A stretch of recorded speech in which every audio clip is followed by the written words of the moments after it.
Next, our talk is also from Lahore.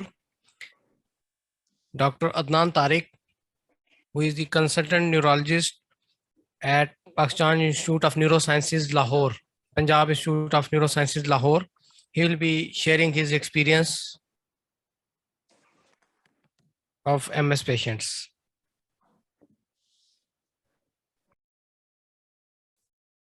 Is he online?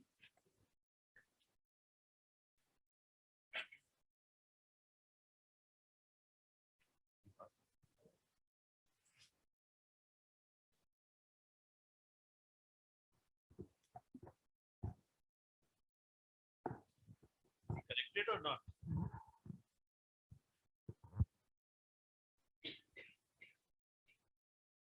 And Dr. Adnan is connected or not? No? No? Then we can, maybe we could move to the next, and when he's here, we can do his talk. Yeah, Ayaz. He has a recorded video. Okay, if we can take him later once he joins. So we can move to next presentation. Dr. Mian is Ayaz from LRH Peshawar. He will be sharing his experience, and this will be also via Zoom. Okay. So he is currently working at Hyderabad Medical Complex.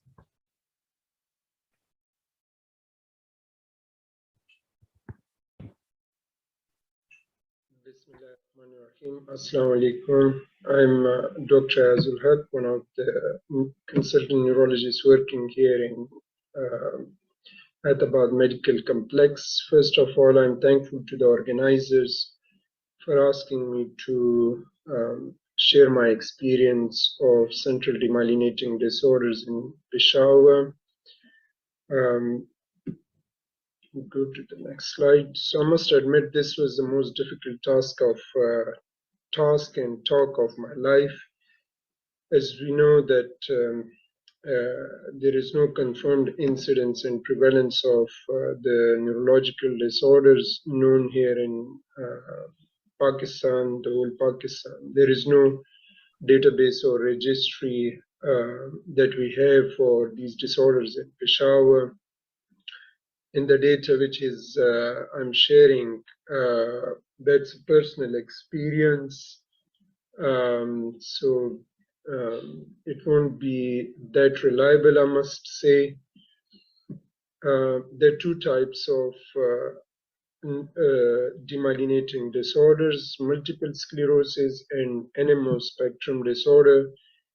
The source of the data is basically got the discharge letters and the patient record for NMO spectrum disorder, and for multiple sclerosis I got in touch with Roche, and I'm thankful to them for providing the data because most of these patients are receiving ocrelizumab.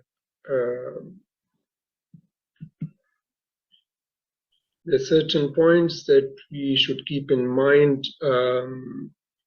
There are only 2 recognized neurology units in the whole KPK, and they are again based only in Peshawar. So patients are traveling from all over the KPK to Peshawar.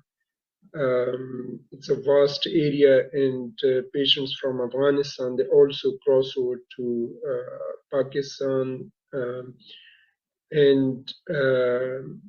Similarly, the patients here from KPK go to other centers as well. So that affects the patients that we see here, or like in other centers. So what I've noticed is that NMO spectrum disorder is much more common. Usually they have reasonably better follow-up appointments. For the last 9 months, we saw 41 patients, and out of them, 29 were aquaporin 4 antibody positive, 5 were anti-MOG positive.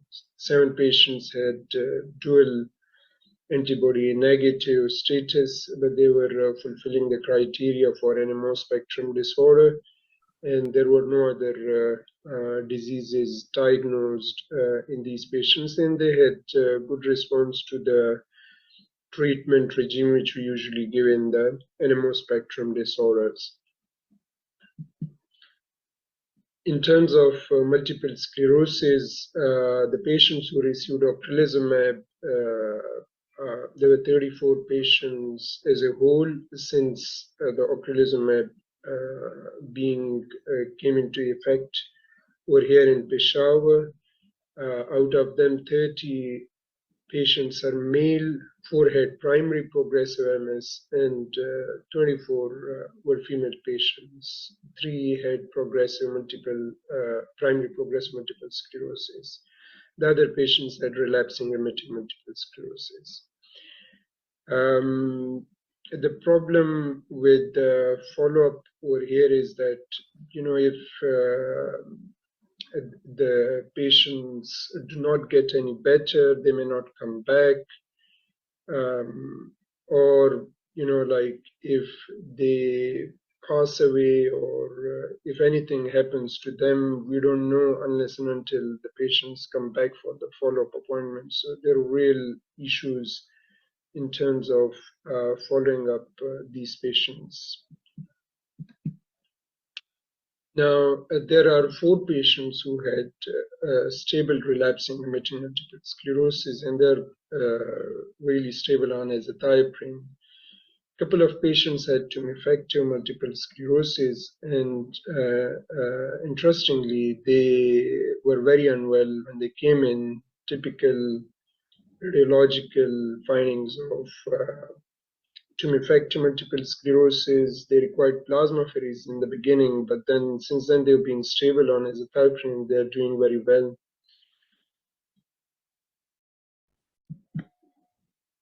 Now, I'm sure the other colleagues will be discussing the limitations of working here, but the points which I've specifically come across in Peshawar, that includes a very high turnover of follow-up patients in public sector hospitals. There is no dedicated MS specialist clinic, no support in terms of research or sort of supporting staff like specialist nurses. There is no database or centralized way of referral.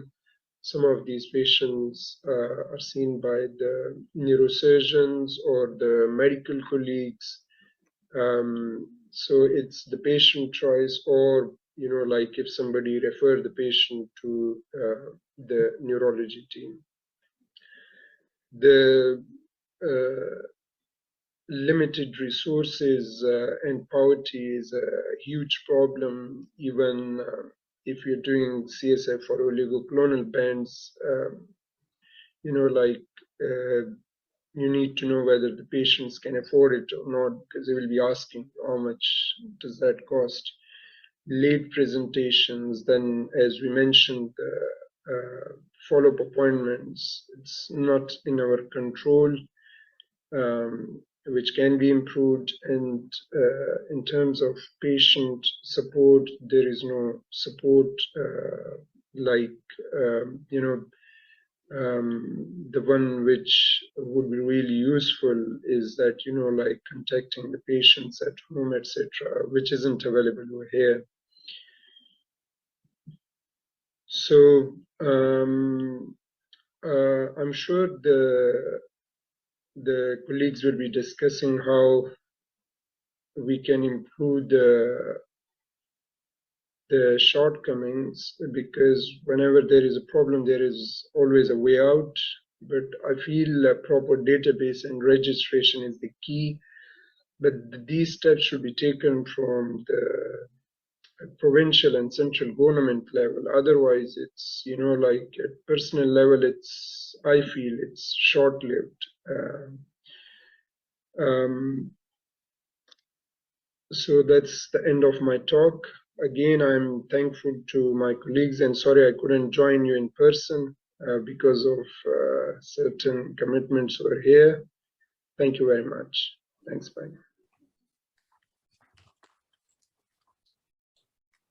Thank you, Dr. Ayaz. He shared his experience from Peshawar.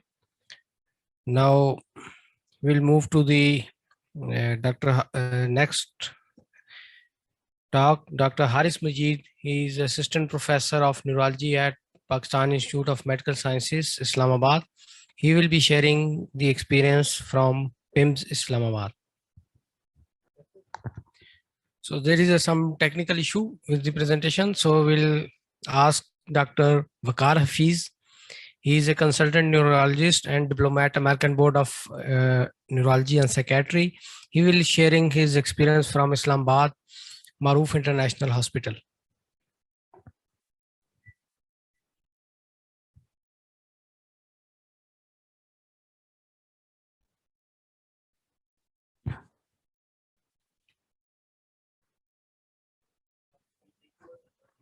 On mic.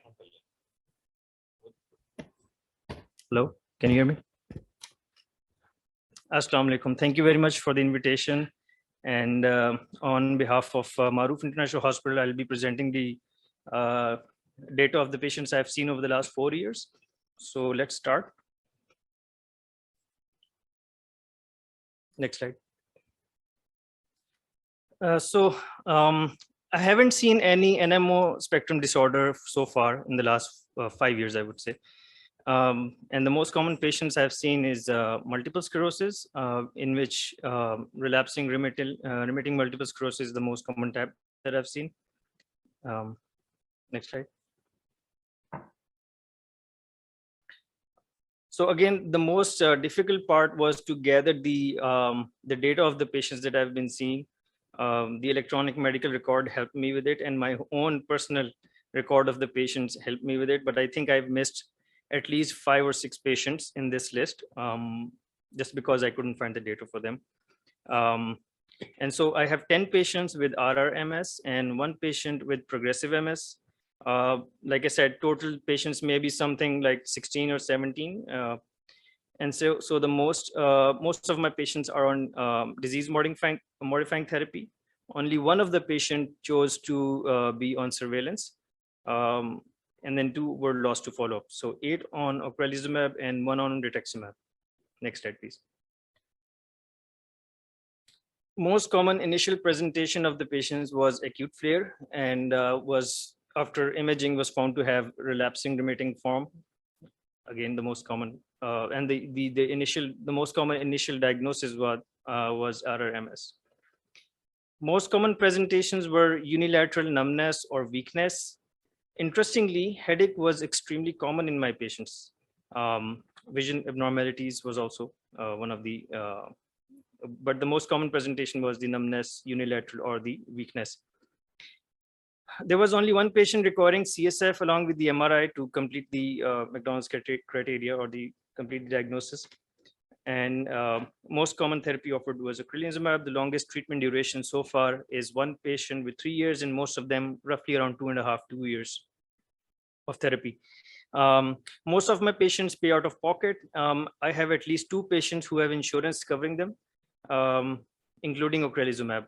One patient's insurance is covering rituximab, and other is ocrelizumab. And a lot of my female patients, as with all other patients, suffer from anxiety and depression. Next slide, please. So I have some images of patients' MRI, and then how they presented. Next slide, please. So this is a patient who, this is her initial MRI. You can see the T2 flare, hyperintensities, periventricular white matter, and the arrow pointing to the black hole,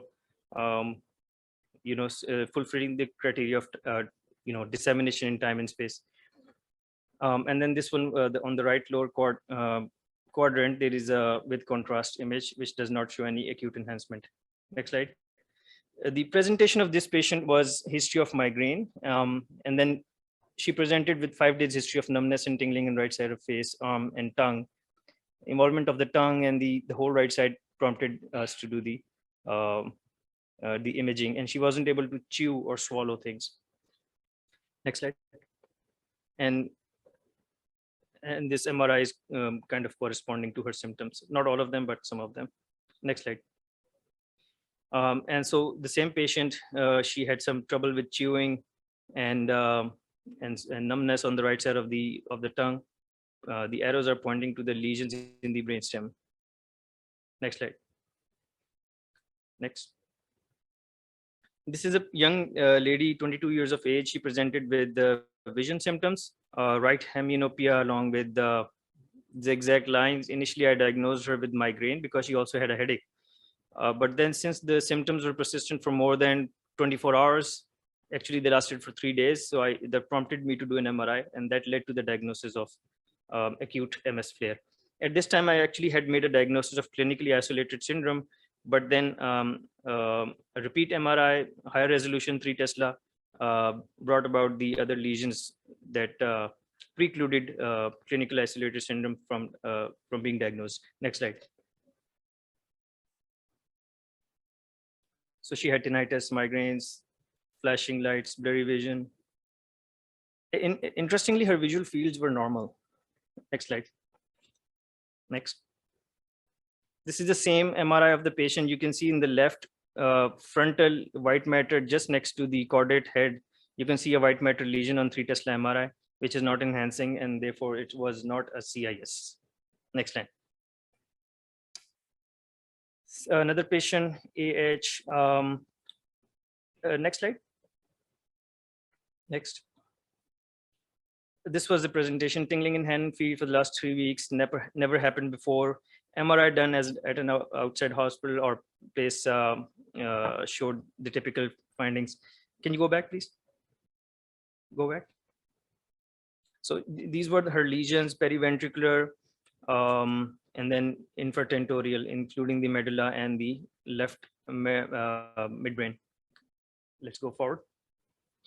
This was her lesion in the spine. Her disease was actually very aggressive.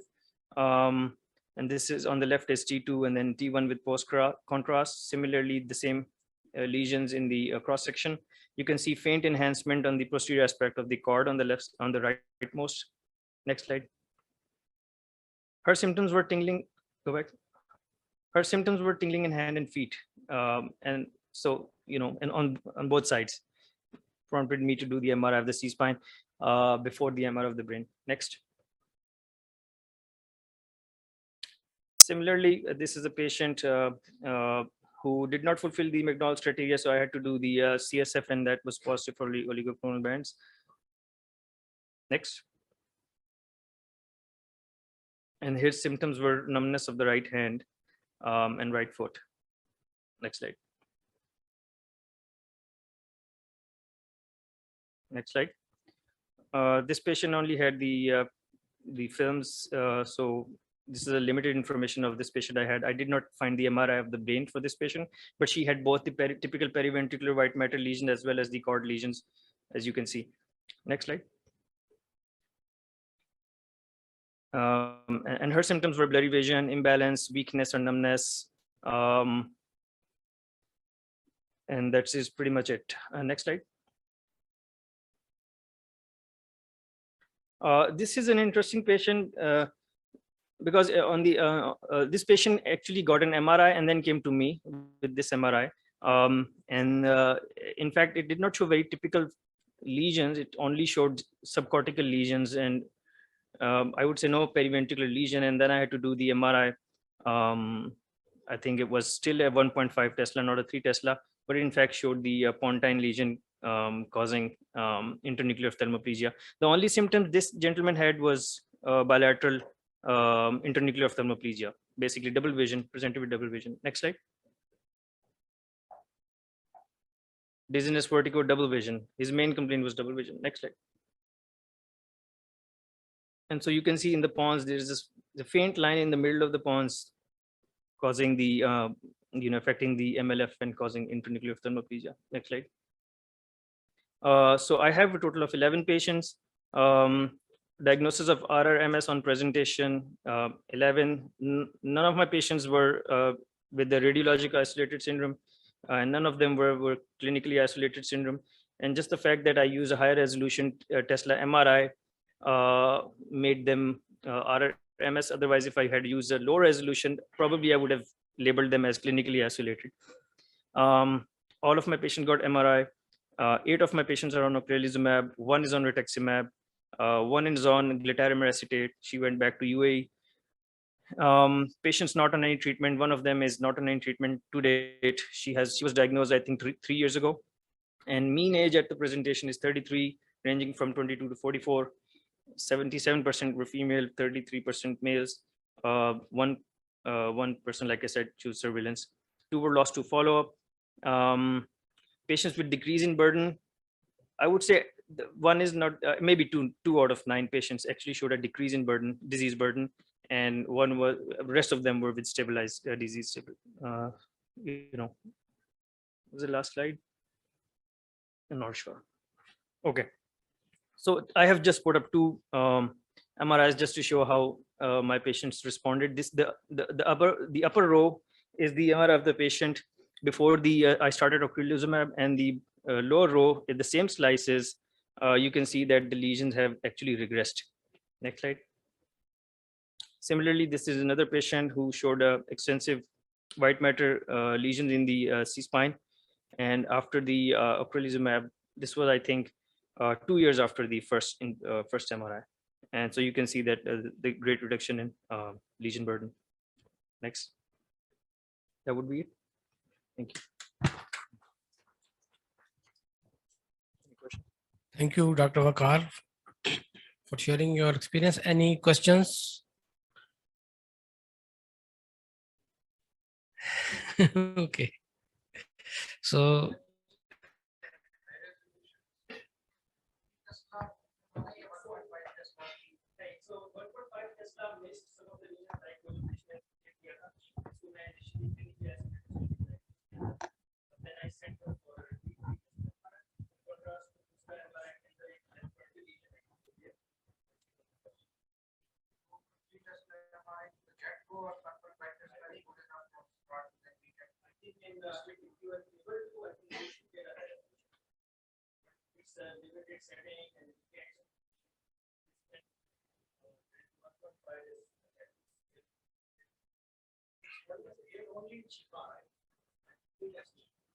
MH and The cost is same or different? same. Hmm. Then if you have suspected MS patient and cost is the same, then maybe you should get a better solution MRI, because it will be good for brain. There's one problem with MRI and MS, they're overworked. So sometimes they do it already and then miss it. They don't follow a protocol, or they just... I don't know, but they are overworked, as you know. Single Tesla MRI. There are 2 in the city, 1 in So they allocate patients as per their clinical features, like who is But getting if you write like 3 suspected Tesla. multiple sclerosis, then they should follow a protocol. ये तो नहीं कि जल्दी में एक image निकाल के देते हो.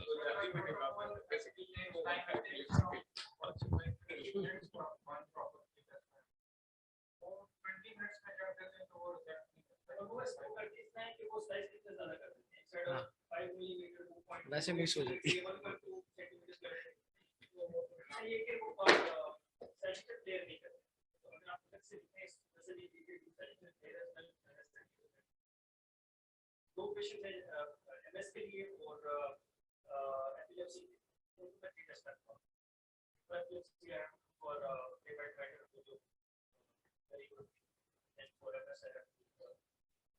लेकिन आप क्या कर देते हो हमेशा? लिख दे तो कर देते हो बस.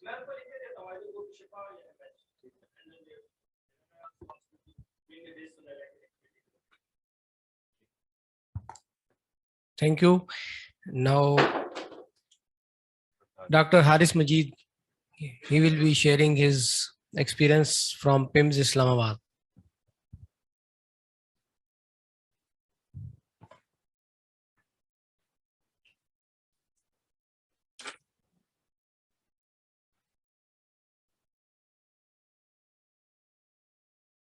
Assalamu alaikum. Bismillah ar-Rahman ar-Rahim. I'm Dr. Majid. Next slide, please. So I'll be sharing experience with multiple sclerosis from PIMS, multiple sclerosis and other related disorders. I have no disclosures to make.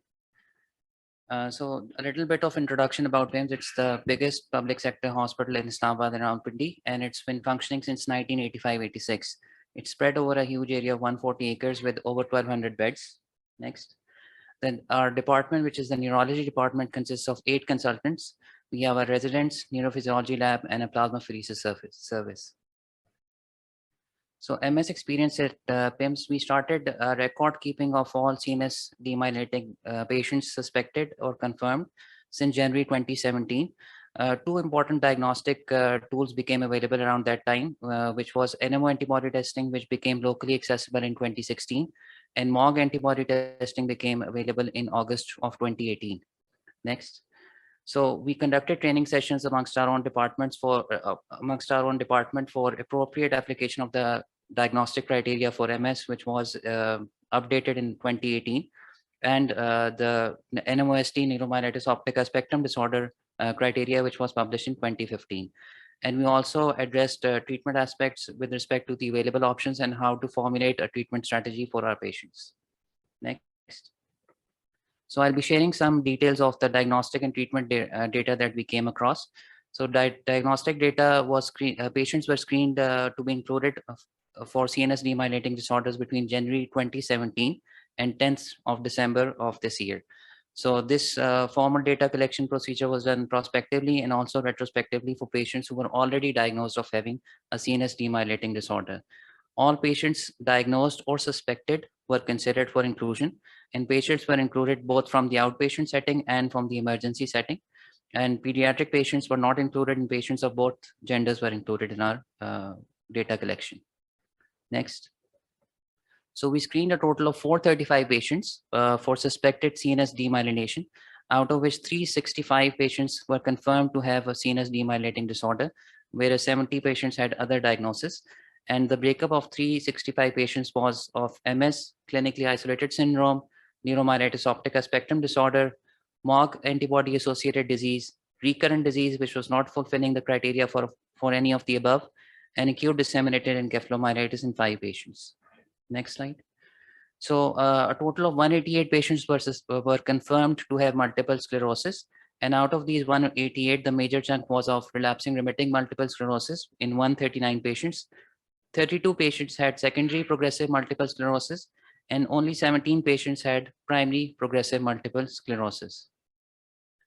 In the clinically isolated syndrome group of 82 patients, next, we had the most common phenotype was of transverse myelitis with 57 patients, out of which 47 had longitudinally extensive transverse myelitis, whereas 10 had short segment myelitis.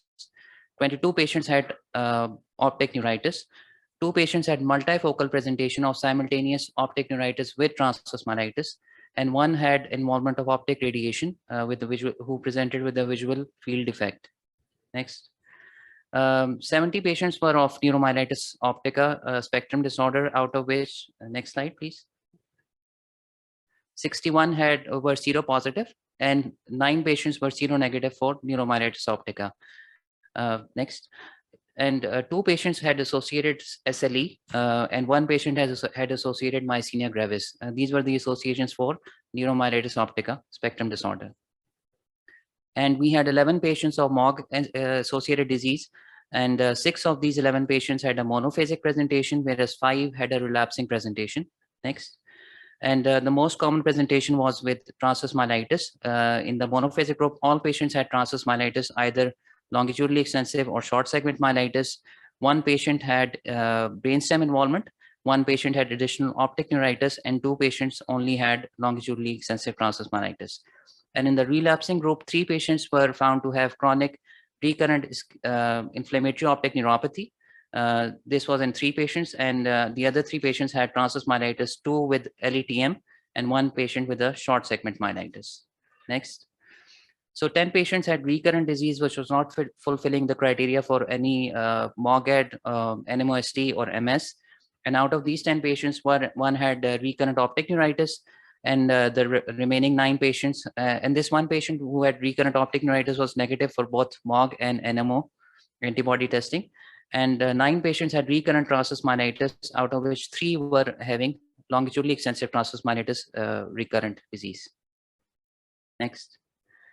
So this is the frequency chart of our 365 patients of CNS demyelination. As was expected, the major chunk is of multiple sclerosis, which is 51%. Next, this was followed by clinically isolated syndrome, 23%, neuromyelitis optica in 19%, 3% each for MOG associated disease and recurrent disease, and 1% was for ADEM. Next. So gender distribution data was, so MS, as we all know, is a female predominant disease, and as shown in our own data, this was 61% for with the female predominance, and 39% were male patients. Next, NMO had a more female predilection with 80% patients being females, whereas next slide, MOG patients had a male predominance with 91%, that is 10 out of the 11 patients were males, and only 1 patient was female. So this is the comparison, MS being female predominant, NMO being more female predominant, and MOG in our study was mostly male predominant. So these were the 70 patients who had features or clinical symptoms suggestive of a possible CNS demyelinating disease, but they came up with other diagnoses.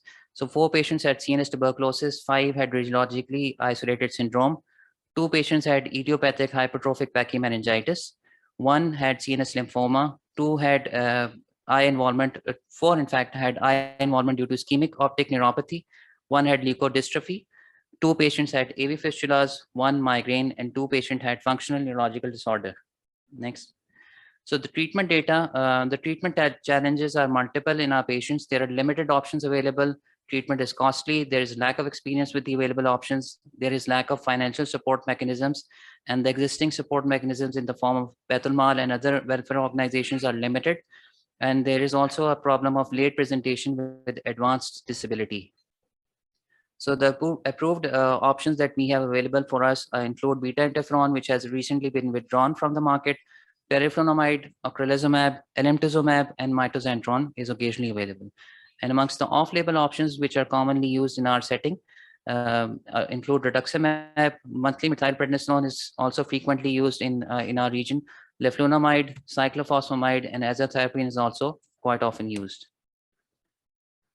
So the treatment data with respect to the injectables was most of our MS patients were on ocrelizumab, that is 57 patients. So we have administered over 150 infusions. Few patients have dropped out due to poor response, and most of the patients who have dropped out are because of financial constraints. Rituximab has been administered in 40 patients, out of which 15 are of neuromyelitis optica, 20 are of multiple sclerosis, 3 are of MOGAD, and 2 have recurrent transverse myelitis. Beta interferon is being used in 7 patients, but most of them have now stopped because of non-availability. Cyclophosphamide was used in 2 patients initially because of severe presentation of neuromyelitis optica. Mitoxantrone was also used in 1 patient. This was used at another center, but the patient is now following up with us. And methylprednisolone monthly was, which was initially being practiced at our center, but we have stopped that for quite a few years. This was in 14 of our patients, mostly because of affordability issues. Next. Regarding the oral medications, 5 patients are on teriflunomide, 1 of whom has dropped out. 53 patients are on azathioprine. Most of these are actually of neuromyelitis optica. 6 are of MS, and these were before they came to our center. And 2 patients are of MOG-associated disease, and 2 patients are of recurrent transverse myelitis. Mycophenolate is also being used not in MS, but in 3 patients of neuromyelitis optica, 1 of Cryon, 1 of recurrent myelitis, and leflunomide. This was used at the centers, but these patients are now following up with us, and they're not currently on leflunomide. These were 3 patients, 2 of and 1 of neuromyelitis optica. Next.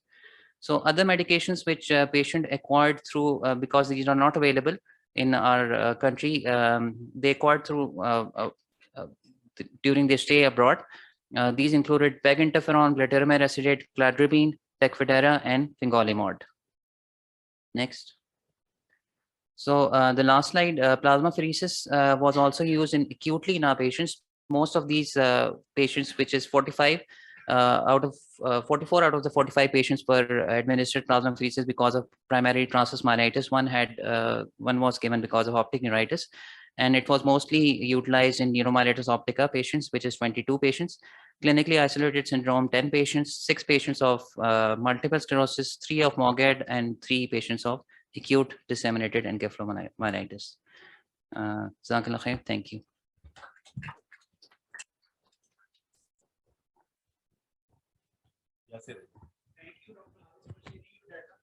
Thank you.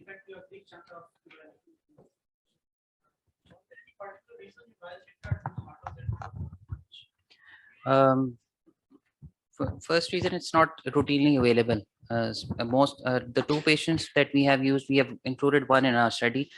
This was not used in our own setting.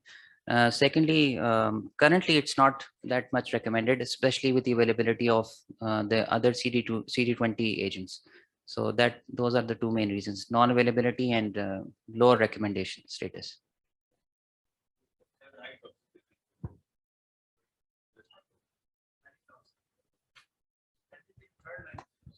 Yes. Non-available. Nice. He had sent a video, but it's not working. Yes.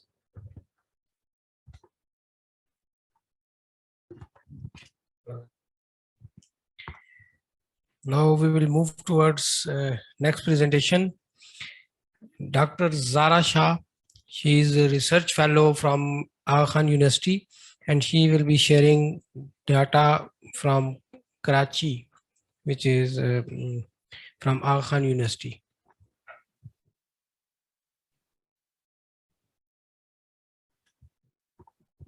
Assalamu alaikum everyone, I'm Zarah and I'm a research fellow in the Department of Neurosurgery at the Aga Khan University. Before I start off my presentation, I'd like to thank everyone for taking out the time for this, and I'd like to especially thank and congratulate Dr. Waqar for successfully organizing this meeting this year again. And so today I will be presenting a study that we recently reported. It's a retrospective review of 188 cases of multiple sclerosis patients.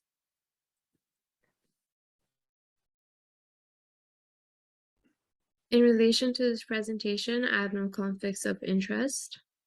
So going into the background of the study, we all know that Pakistan has been considered as a low prevalent country for multiple sclerosis. But if we look at the numbers, multiple sclerosis is not as uncommon as it's previously believed to be.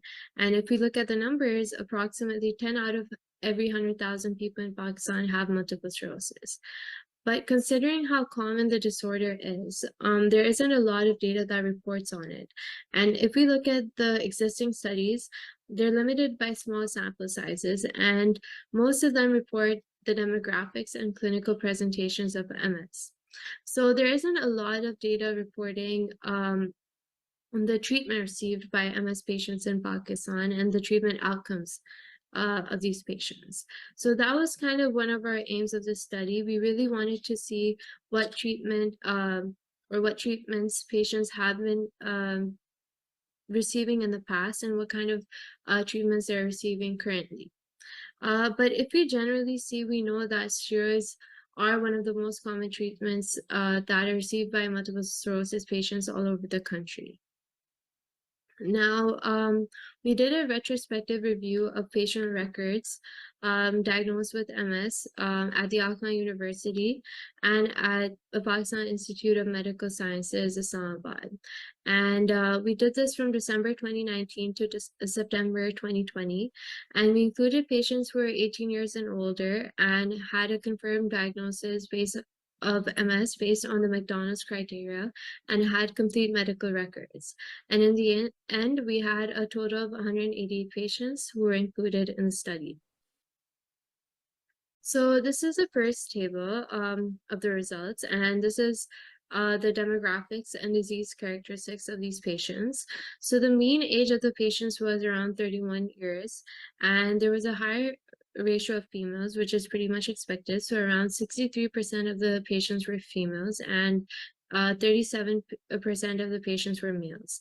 And the most common type of MS that was seen was relapsing remitting MS. So around 90% of the patients had relapsing remitting MS, followed by primary progressive and then secondary progressive. And there was almost an equal amount of patients who had primary progressive MS and secondary progressive MS, as you can see in the table.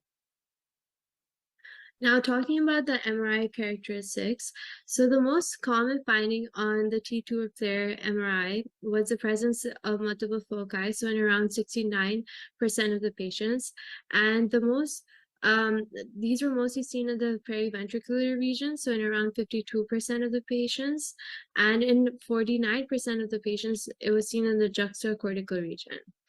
And when we talk about the gadolinium enhancement, so around 20% of the patients had a single focus, and this was mostly seen in the spinal cord, so in around 24% of the patients, followed by the periventricular region, so in around 20% of the patients. So this is one of the most important tables of the study. So in this table, we see the current treatment that patients were receiving and the previous treatment that patients had received. So now if you look at the previous treatments that patients had received, you can see that almost half of the patients, or 50% of the patients, received steroids in some kind of forms, either in oral form or intravenous form. And then you can also see that that patients received azathioprine, and they also received mitoxantrone. So if we look at the most popular kind of treatment, but then if you look at the current treatment, you can see that in around 5% of the patients, ocrelizumab was prescribed, and then the second most common was steroids, followed by rituximab. Now, I'll come back to this table when we're reviewing the study in the next slide. So if we look at the overall findings of the study, we kind of reviewed, or we went over cases from 2 tertiary care centers, and we saw that relapsing remitting MS was the most common type of MS. And on T2 or FLAIR MRI, multiple foci were the most common finding. And if you look at the most common DMDs, azathioprine and mitoxantrone were the most common DMDs. And as I mentioned before, at least 50% of the patients had been prescribed steroids in either oral form or intravenous form. Now, when we look at the limitations of these studies, we can see that, okay, only 2 centers were included, and it means that it's not a good representation of the true picture. First of all, due to the geographic reasons, and also the effect of the patient referral based on the disease severity. And another thing we can see, which can be highlighted from this table, is that you can see that we have a lot of data on the previous treatment that patients had received, but if we compare to and then if we look at the current treatments that patients were receiving, we don't have a lot of data. And this kind of highlights a huge kind of obstacle regarding multiple sclerosis in Pakistan. There's a lot of loss to follow up. We don't know where patients go after the initial treatments that they have received. We don't know what the outcomes are in these patients.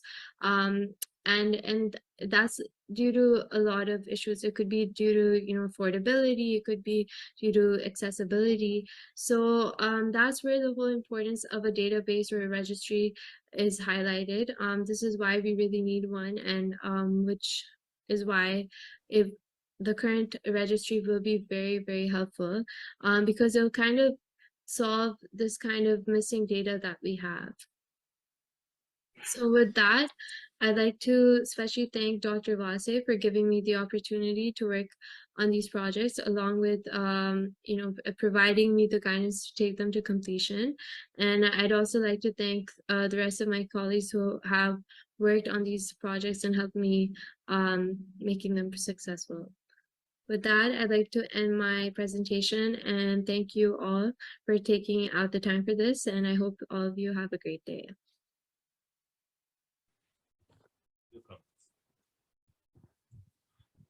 Sir, I have, with your permission, I have a question. If you can shed some light on this, that Dr. Ayaz said that he's seen a lot of cases of NMO spectrum disorder. While in Islamabad, Dr. Talha said that he hasn't seen a case in the last 3 years. Dr. Haris has said he has a mixed cases. And while there was no mention of cases in the record from Karachi, you see it is the diagnostic criteria not being followed, or what are your comments on this? My comments are simple. I mean, in the AKU case, the paper we published, we did not include NMOSD. So that was only MS. So we have NMOSD patients. Probably they are everywhere, but a lot of time they are just diagnosed as multiple sclerosis, and we don't go for the workup. And some people who go for the workup, they are able to find. So this is something that, you know, and it depends on the number of patients, how many you have. There is always going to be a variability that some center will see more NMOSD, some will see more MS. But obviously MS is much more common as compared to NMOSD. But that's why it's important to have different centers presenting their data. So we kind of learn that how there may be a differentiation in presentation. Sometimes you have a full family of NMOSD coming to the same doctor, and you just get a selection bias. So, but I think that we have 4 today, and unfortunately we could not get Dr. Adnan Tariq, who is at Punjab Institute of Neurosciences, and he also had a number of patients treated for MS, and his video, we were unable to play with his video. Hasnain was here, but I think he left for some urgent issues. So we probably would have access to the data from Fauji Foundation Hospital. And we also wanted to have data from Shifa Hospital because Dr. Memuna, she has to go to CPSP. So that's why we could not have data. So that's why we are doing this conference here, because previously most of the data was presented from Karachi. Now, hopefully, if we have all centers in Islamabad, probably Islamabad centers, they probably have 700-800 patients just by reporting, and we could combine all these centers, all these data.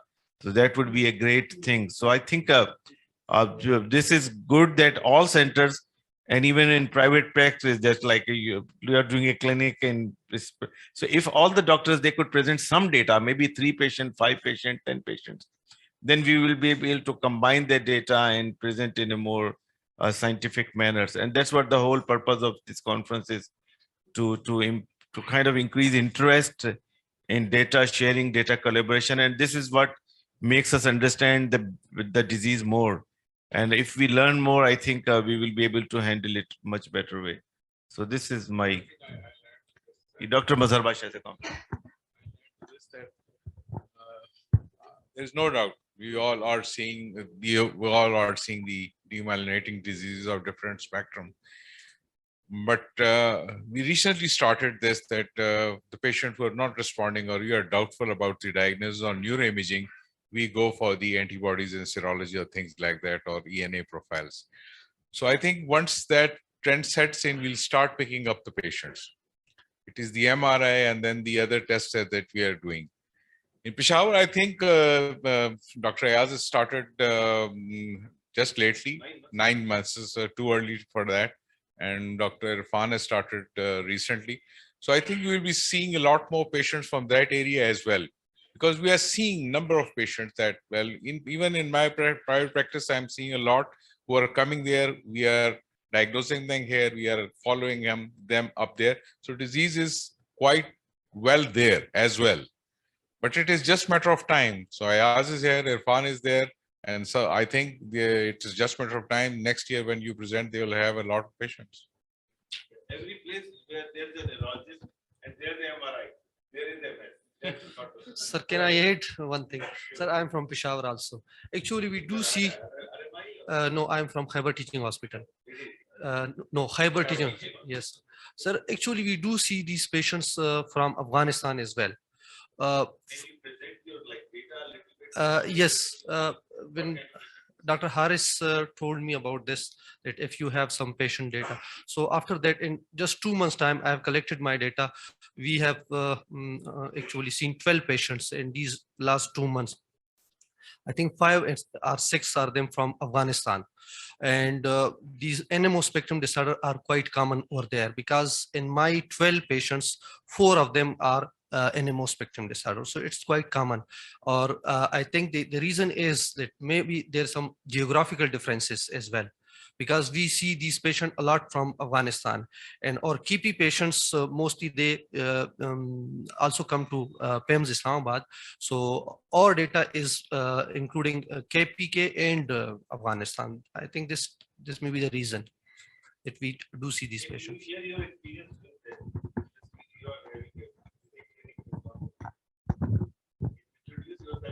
So I am Dr. Farina. I am doing private practice in Islamabad for the past 5 years. The last 3 years I was working in PF hospital. So I have a good chunk of MS patients, about I think 15 maybe. So most of them are multiple sclerosis, about 3 of them on NMOSD. And most of my patients are on ocrelizumab. 2 or 3 male patients of mine are on Aubagio, and they are doing very well on Aubagio. Most of my NMOSD patients, they initially received rituximab, now they are maintained on this medicine azathioprine, and they are doing well. I think all neurologists in the country, they are seeing MS patients across the country. We just have to kind of share our experience and this learning, because this was a very good learning exercise for me. And probably PIMS has the best data, maybe like no one else the country has this kind of data. So this is something. And I would ask Haris to publish this data and maybe publish this collaborative data from all over Islamabad. Like last year we published Paktrims 1 data. Maybe we could collect data from Irfan and Fareen and add this data with Fauji Foundation and just publish this as a paper, so everyone would know that how many centers in Islamabad they are treating MS and what kind of outcome is that. So this is how kind of everyone shares their information. And next year we are planning to do Paktrims in Peshawar, and we want to have all the centers in Peshawar to present their data. So I hopefully we'll have more representation from Peshawar, and we'll invite from the doctors from Afghanistan to present their data, especially in Kabul and Jalalabad. So hopefully we'll have more representation of data from like northern part of Pakistan next year. And this is this kind of a spectrum is going to grow. So any other comments? So we can conclude this session. Yes. So one comment regarding one presentation, it was mentioned that Pakistan has been designated as a low prevalence country.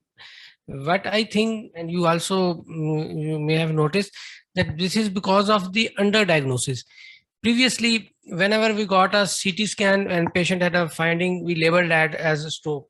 Even if the CT was normal, we treated as ischemic stroke, and then again they come back with stroke again and again. They were never diagnosed. And with the advent of MRI, and even many people here are getting MRI of 0.7 Tesla, and we say that this is normal, and they are being picked up on even higher resolutions, as Dr. Waqar has said. So still, I think there are many patients who are still not being diagnosed and being picked up, and we also have a high burden of MS, as is evident from the data presented by Dr. Haris and all others. So we conclude this session, goes to Naveed, Walid.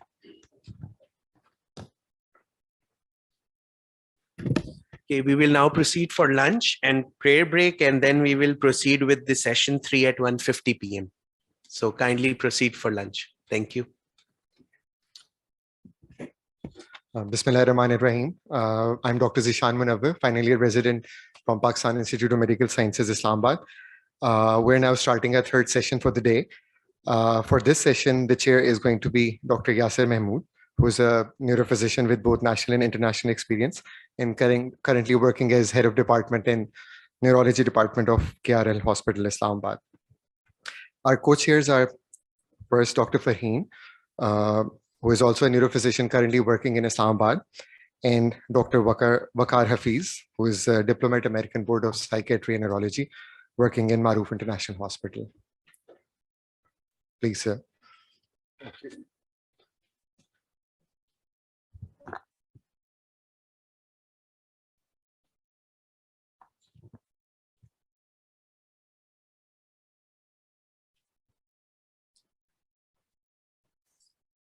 So should we start? I think we have sponsored session by Roche, and we have 2 presentations, and both of them are recorded video presentation.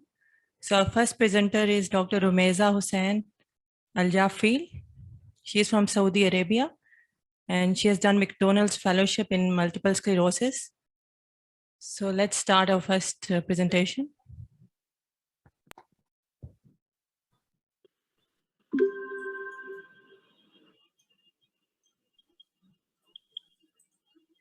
Assalamu alaikum. Hello, my colleagues. I'm glad to be with you in this meeting, and thank you for the Roche for their invitation. My topic today will be about the MS diagnosis and radiological feature. So this is my disclosure, and regarding to approaching the diagnosis in general with MS, we should know that it's mainly clinical basis, right? And depending on the finding on examination and on the history. However, supported the evidence with some ancillary tests such as the MRI, such as the brain and spinal cord, the optic nerves, and some cerebral spinal fluids, or what we call it the biomarkers. And recently will be the a lot of coming on of the biomarkers, including the neurofilaments. So clinically, the attacks must be compatible with the patterns of neurological deficit seen in MS, which typically means that the deficits will last from days up to weeks. Now, early diagnosis is important because there is a growing evidence. The early we diagnose or the early the intervention will be very useful in the future and the prognosis. Now, generally, there's a huge history from the 80s and then the 90s and then the 2000s for the criteria of diagnosing patient with MS. But the latest one is the 2017 McDonald's criteria for diagnosing MS with some amended key changes that I will go through in a minute. So when we want to diagnose cases with MS, we have to have those criteria, including the clinical attacks, the lesion with objective clinical evidence, and some additional data needed for the diagnosis of MS, right? So if we have more or 2 clinical attacks with more or 2 lesions, then we are diagnosing a patient with MS. Dissemination in space, dissemination in time, it's all fulfilled. Now, if we have more or 2 clinical attack and 1 clinical lesion, we have as well to have a clear-cut historical evidence of a previous attack involving a lesion in a distinct anatomical location. So clinical diagnosis based on objective clinical findings for the 2 attacks is mostly secured. So we really need to put all of that in our mind before labeling the patient as a case of MS. So at that part, if we have those objective clinical evidence, then we'll go with a non-additional needed information. Now, if more or 2 clinical attacks with surely 1 lesion, then the dissemination in space demonstrated with additional attack implicating a different CNS site or by the MRI is needed. If we have 1 clinical attack and more or 2 lesions with objective clinical evidence, so dissemination in time demonstrated by additional clinical or MRI, or we can add the CSF specific oligoclonal band.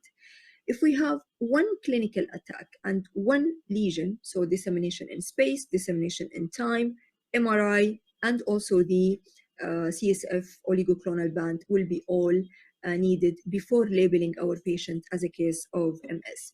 Now, the key changes that is amended to the McDonald's criteria in 2017, the brainstem and the cord lesion can now be counted among the 2 lesions disseminated in space and time. The CSF oligoclonal bands can now be used to substitute for demonstration of dissemination in time in some settings.